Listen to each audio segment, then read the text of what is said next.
He's been eating, and I'm trying to get it on video,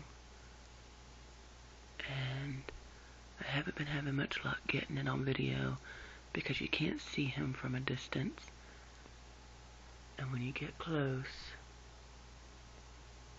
he quits eating, but y'all can see him eating, and it's actually 3 o'clock in the morning. I've been staying up a lot at night and trying to see if he's been eating at all on his own. He did not start eating until I started force feeding him. When I started force feeding him, I think it gave him an appetite again. You know, animals, what'll happen with animals is when they haven't eaten recently, they will just lose the desire to eat. They don't want to eat. They just quit eating, and then they quit eating because they haven't eaten. You know, it's kind of like that song, the more you drink, the more you drink. Well, the more they eat, the more they eat. So, anyways, this is what I was giving him to start with, and he wasn't eating it. So I started force feeding him. And, because, well, let me back up for a minute. So this is the amount that I was giving him, and he wasn't eating it. And it had vitamins and everything in it, but he wasn't eating it. So I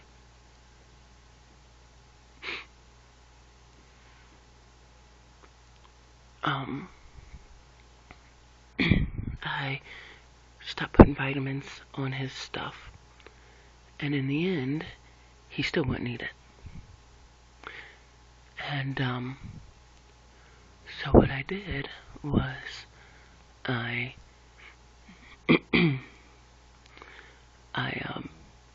we started force feeding at that point. And, putting his vitamins in baby food, as you'll see in some of my other videos. And, so he gets his calcium vitamin supplements. And we just got to get him used to the taste, so he'll start eating his vegetables with the vitamin calcium supplements on it. But it's really important that I get this video, and every time I try to get a picture or a video of him eating, I'm unsuccessful. Because every time I start to get close to the enclosure, he gets on the defensive, and obviously he can't eat and have his throat out and be on the defensive. So it interrupts his eating. So I have to be really careful because I don't like to interrupt his eating. And I'm actually sitting quite a ways away from the enclosure now. And you can see he's, you know, being very cautious about it. Anyways,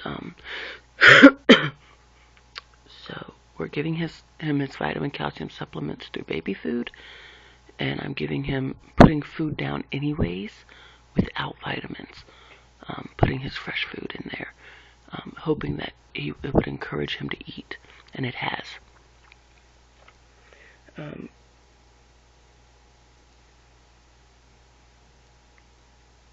Anyways, this video is very important because I've lost a couple friends and followers in my groups because they said that I was going to kill my iguana because I had the dog laying next to his enclosure, and they blamed the dog for the iguana not eating. And I kept telling them it was not the dog, and they wanted me to put the dog out and didn't want the dog around the iguana, and accused me of, you know, basically that I was going to kill the iguana, and they didn't want to sit around and watch the iguana die. And I sent them pictures, and I have videos to reassure everybody that it's not the dog. When I approach the enclosure, he gets hostile and ready to attack me. The dog can approach the enclosure, and he doesn't react at all. He just completely ignores the dog's presence. And I believe that this is because they had dogs, and he's used to dogs. And anyways, he doesn't respond. He's unresponsive to the dog's presence. And I've got the pictures and the videos where they're laying side by side, and he's down there in the mulch next to the glass here at the end, and is completely relaxed. His colors are normal, because iguanas change colors when they're stressed. His colors are normal. The dog's laying beside him. He's laying beside the dog through the glass, and there's nothing there. No hostility, no aggression. I'm sorry, dude. I'm bouncing my hand right now, and he's getting defensive because when I talk, I use my hand. So he's like, "What are you doing?" And he's eyeing his food, so he's still hungry. I hope I got enough of that on video, though, to show that he is starting to eat on his own, just for proof. Because I'm not stupid. I'm not an idiot, and I'm certainly not going to sit by and watch my iguana die. His life is in my hands. But anyways, the dog just wasn't an issue, and I'm not about to put the dog who's been here for 4 years out of his home because of an iguana. And I've tried to explain to people too, it's like adopting a child. When you adopt a child, you bring the child into your home, and you help the child transition into a life with you, not you into a life with the child. You don't uproot 4 stable children to create a new life for this new child. The new child has the hardest work to do. They have to adjust to a life with you and your children and your family, because you have a work schedule, and you can't interrupt your work schedule for your child. You have to go to work. You have school, you have homework, you have stability there, and that's what the child needs. It's not going to be stable if you start switching all that around and moving that stuff and, rearranging things for the child. So you make the child adjust to your schedule into a life with you, because that's where the stability is. The stability for you, you're in a routine, that's going to be stability for them. Alright, so when you get this animal, you bring in this animal, it's the same concept. You help them adapt to a life with you. You don't uproot the dog and throw him out of his home. He's been here for 4 years. He's used to being with us all the time. He's a baby. He's like our son. He's very clingy. You don't do that. And the dog is in the room actually right now, but you can't see him because it's kind of dark over there in that corner where he's laying. And the video doesn't pick it up, but the iguana knows he's there. And anyways, these are just points that I was trying to make. I'm not going to kill the iguana. He's not going to die. He didn't die the 6 months that the other people had him, and they had dogs. He's not going to die with my one dog in, a couple weeks. So it just took time. He had to adjust. We had to get a couple things going for him and figure a few things out. And here he is. He's starting to eat on his own. And, of course, I've helped him, get his appetite back. I'm sure the vitamin calcium supplements made him feel really good. He just shed. So he's probably feeling really, really good right about now. And he had a bath. The other people that had him, the one lady, she was kind of scared of him. She didn't really want to touch him. And her husband had to catch him and give him to me. So, that's just the way it is. The dog isn't the issue, and I've got pictures and stuff to prove it, and here he is eating. So, as long as he's eating and drinking on his own, nobody has to worry. And now I've lost a friend, and you know what? I wasn't much of a friend, because if you can't stand by me even when I'm wrong, even when I'm going to screw something up, then you're not much of a friend. Because let me tell you something, whether you're a parent or somebody's friend, whatever it is, you have,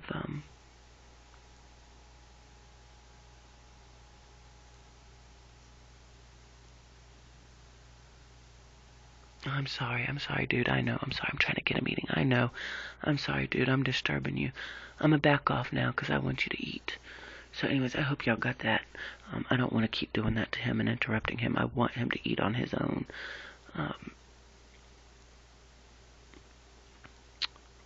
But this was just great, and this is a lot. This is the most he's eaten.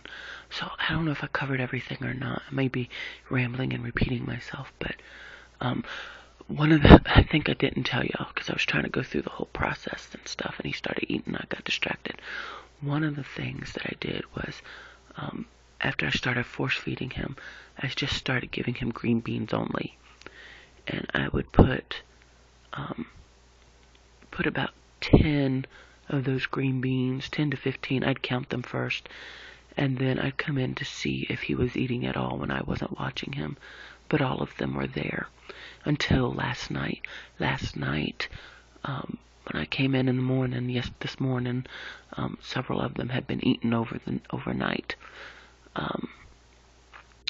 So I put some green beans in today, but he didn't eat it all today, except for like 1 or 2 bites, I believe it was, I caught him doing, and then he wouldn't let me get proof that he was doing that, and then he quit eating altogether. So he was just now, I was up, and he was, acting crazy and trying to jump through the tank, and so I said, well, let me see if, he would want something to eat. So I went and got him all his fresh little vegetables there. That's collards, butternut squash, yucca root, and green beans. And so you see him eating that. I gotta quit bothering him, though. I want him to eat. I do not want to do anything to discourage him from eating on his own, and I'm making him nervous. But I just had to do that because of all the issues on Facebook. I just had to prove that I know enough. I'm instinctive enough. I'm smart enough. I know exactly, what to do. And so to the friends that I lost, screw you. You're not much of a friend. Because parents, friends, no matter what the relationship is, you stand by people even when they're wrong. And you know what? The hardest part is sitting there and watching them screw up their life and those who depend on them. But sometimes that's what you do as a parent, as a grandparent. You have to sit back and you watch your children screw up not only their lives, but those who depend on them. Those who depend on you. And then you help when you can, but sometimes you have to back off and let them fall on their own. And you have to let them fall, and you have to let them pick themselves up. And that's the hardest part about being somebody's friend or being a parent. You cannot carry them through life the rest of their life.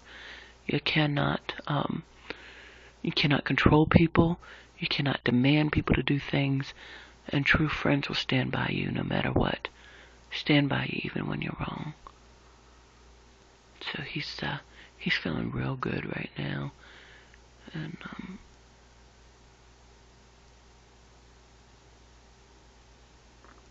might be getting ready to get him a drink.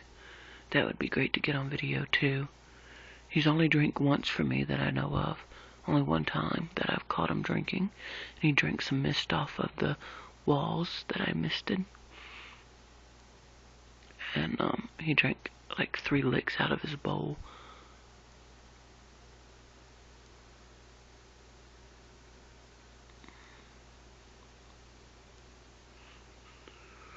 This is by far not the appropriate setup.